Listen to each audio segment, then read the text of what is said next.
Isang mapagpalang araw po sa inyo lahat mga kapatid at sa may pong kapayapaan ng Panginoon.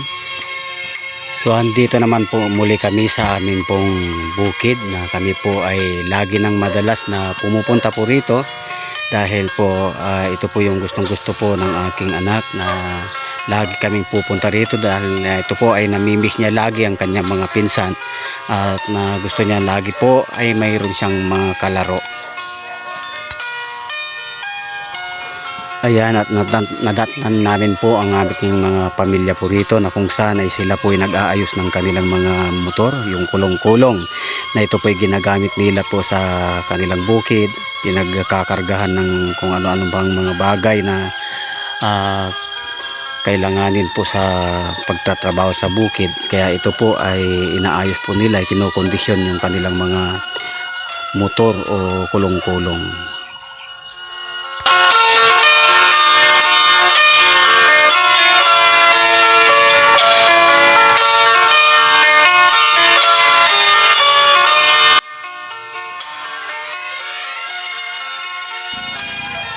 Siyempre po ito po ay naratnan din namin na sila po ay nag-iihaw ng mga isda. So titignan po natin kung ano itong pong iniihaw nila.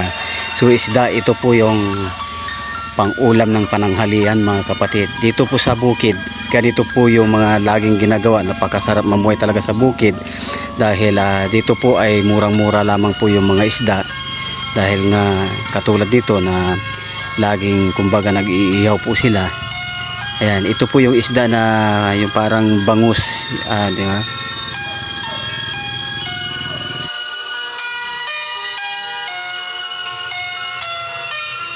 Ayan, sa sobrang init po dito sa lugar namin ngayon, nakikita nyo naman po yung mga kawayan talagang ano na yan, parang unti-unti nang namamatay. So ito po ay gumagawa sila ng septic tank na para sa piggery po ng aking mga kapatid. Dahil sila po ay nag-aalaga po rito ng mga baboy.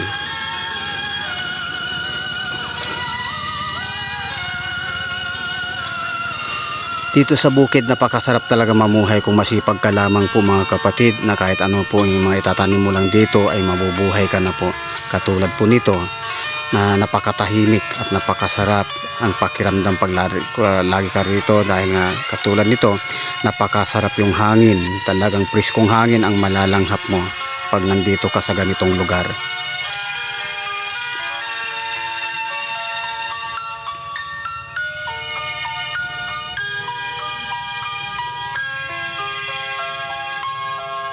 Ayan po yung nakikita nyo po mga lupain na yan ay mga lupain po namin, mga pamilya Arquero.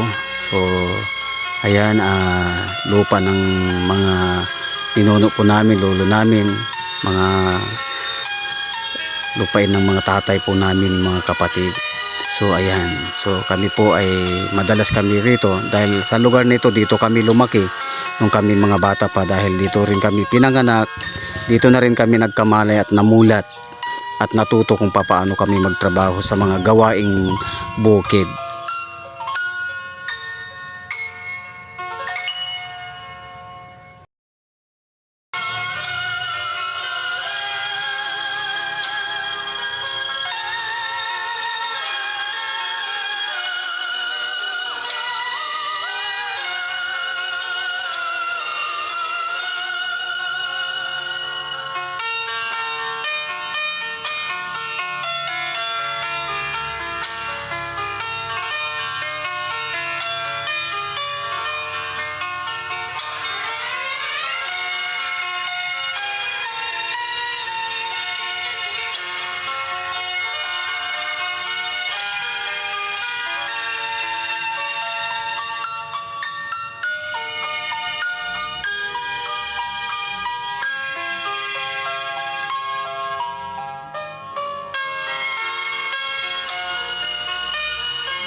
So ayan, ay naglalaro naman po yung ating pong mga pamangkin na kung saan ito po yung gustong gusto ng aking bunso, yung takbo-takbuhan po rito sa bukid.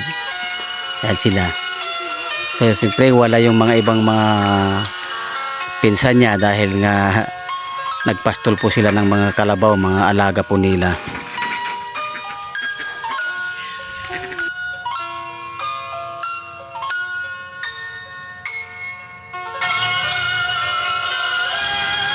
Okay, maraming salamat sa inyo mga kapatid at sa inyo muli ang kapayapaan, biyaya at pagpapala ng ating Panginoong Jesucristo.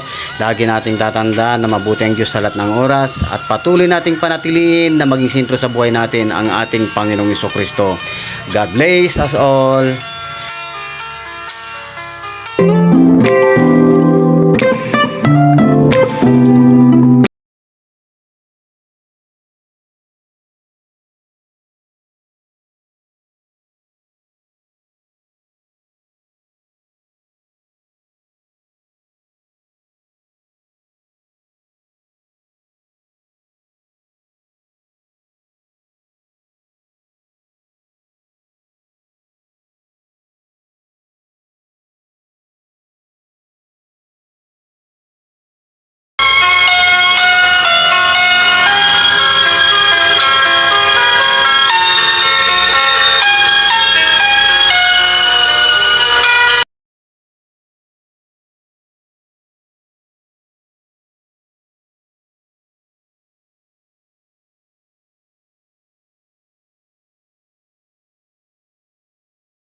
So ayan na po yung aking bunso, yung nasa gitna, yung babae.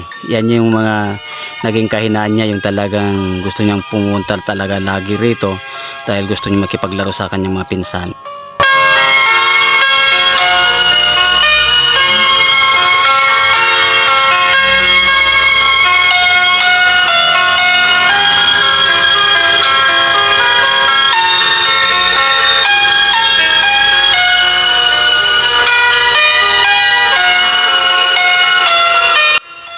Okay, sumayin niyo po muli ang kapayapaan ng ating Panginoong Jesucristo. God bless us all.